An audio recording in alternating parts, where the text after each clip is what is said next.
My husband's early returns from work, always when our nanny was still there, set off alarm bells. But it was our nonverbal 6-year-old Oliver who saw the truth.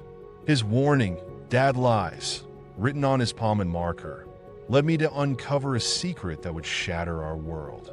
Don't forget to like, share, and subscribe for more inspiring stories. Oliver had always been more observant than most kids his age. Maybe it was because he couldn't speak and his rare condition meant he had to find other ways to communicate. Whatever the reason, he saw things the rest of us missed, like how his father had been acting strange lately. I noticed the changes gradually, like watching shadows lengthen across our living room floor.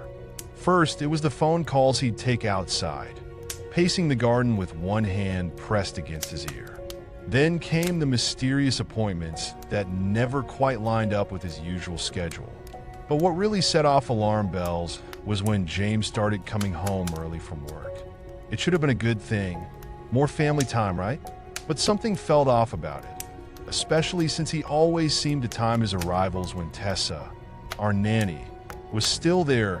They'd be in deep conversation when I'd call to check in, their voices dropping to whispers when Oliver was around. "He's just being more involved," my friend Sarah assured me over coffee one morning. "Isn't that what you've always wanted?" I stir my latte, watching the foam swirl into abstract patterns. "It feels different, like he's hiding something." "What makes you think that?" "He's distracted, distant." The other day, I found him sitting in Oliver's room at midnight, just watching him sleep. When I asked what was wrong, he said nothing so quickly it had to be something. I'd managed to keep my darker suspicions at bay until one fateful Tuesday afternoon. I left work early after my last meeting was canceled. The house was quiet when I walked in, but I heard low voices coming from the living room. James and Tessa sat on the sofa, heads close together, speaking in hushed tones. They jumped apart when they saw me like teenagers caught passing notes in class. "Rachel," James's voice cracked slightly. "You're home early. Meeting got canceled," I said, the words falling flat between us. "Funny, sounds like yours did too." "Yeah," the client backed out last minute. He wouldn't meet my eyes, and Tessa's cheeks flushed pink as she gathered Oliver's art supplies that I couldn't focus on anything else after that. My thoughts spiraled as I prepared dinner, each clink of plates against the counter matching the pounding in my chest.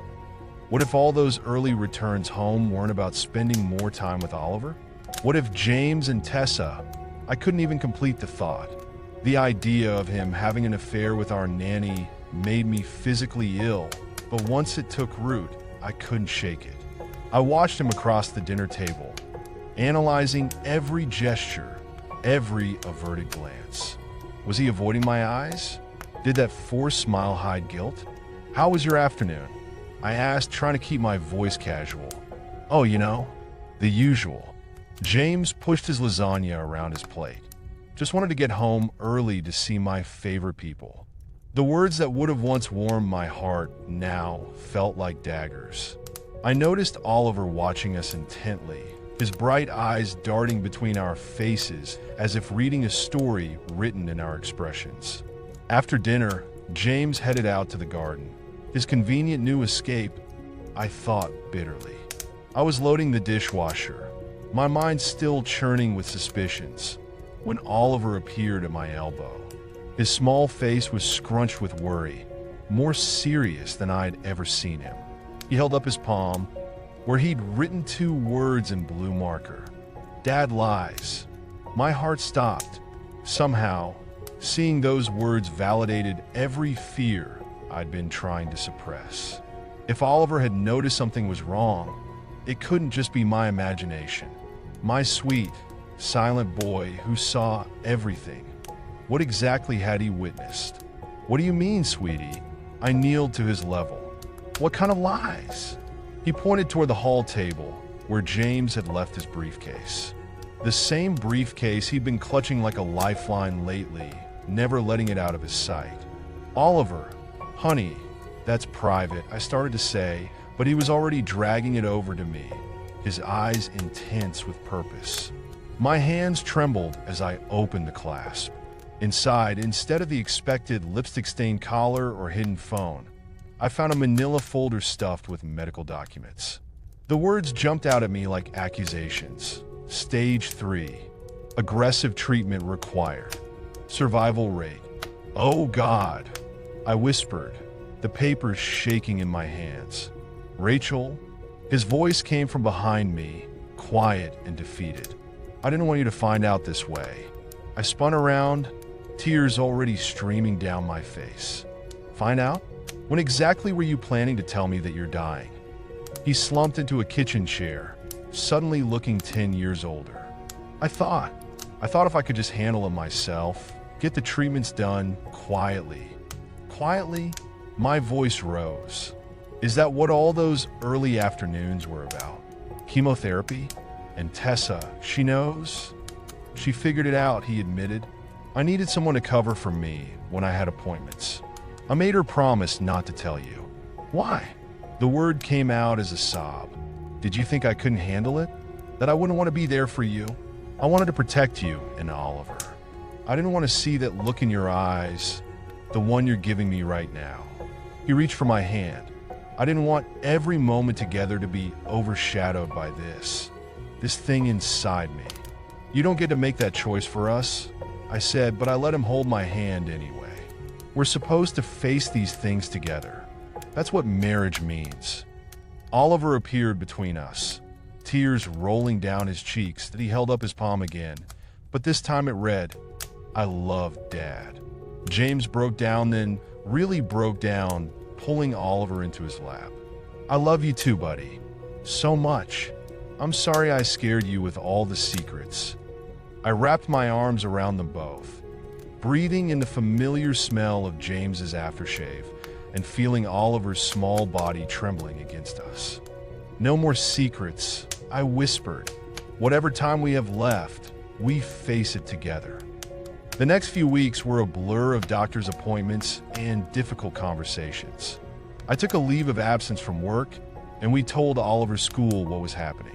Tessa stayed on, but now she was part of our support system rather than James's confidant. She brought us meals on treatment days and sometimes just sat with me while James slept off the effects of the chemotherapy. I'm so sorry, she said one afternoon, her eyes filling with tears. Keeping this from you was the hardest thing I've ever done. But he was so scared of hurting you. I understand. I told her, and I did. James had always been our protector, the one who checked for monsters under Oliver's bed and kept spare batteries for every flashlight in case of storms. Of course, he tried to shield us from this too. Oliver started drawing more than ever. He filled pages with pictures of our family, always together, always holding hands. Sometimes he drew James in a hospital bed, but he always drew him smiling, surrounded by love hearts and rainbows. His art teacher told us it was his way of processing everything, of telling the story he couldn't voice. One day, I found James sitting in Oliver's room, surrounded by these drawings. His eyes were red-rimmed, but he was smiling. Remember when we first found out about his condition? He asked. How terrified we were that he'd never be able to express himself. I sat down beside him, picking up a particularly colorful drawing. And now he's teaching us how to communicate better. I was so wrong, Rachel, about all of it. I thought being strong meant handling everything alone, but look at him. James gestured to a drawing where Oliver had depicted our family as superheroes. He knows that real strength is letting people in, letting them help. That night, as we watched Oliver arrange his latest masterpiece on the refrigerator, James squeezed my hand. I was so scared of ruining what time we had left, he whispered. I didn't realize that hiding the truth was already doing that. I leaned my head against his shoulder, watching our silent, wise little boy. Sometimes the hardest things to say are the ones that need saying the most. Oliver turned to us then, holding up both palms. On one he'd written family, on the other, forever. And in that moment, despite everything, I believed him.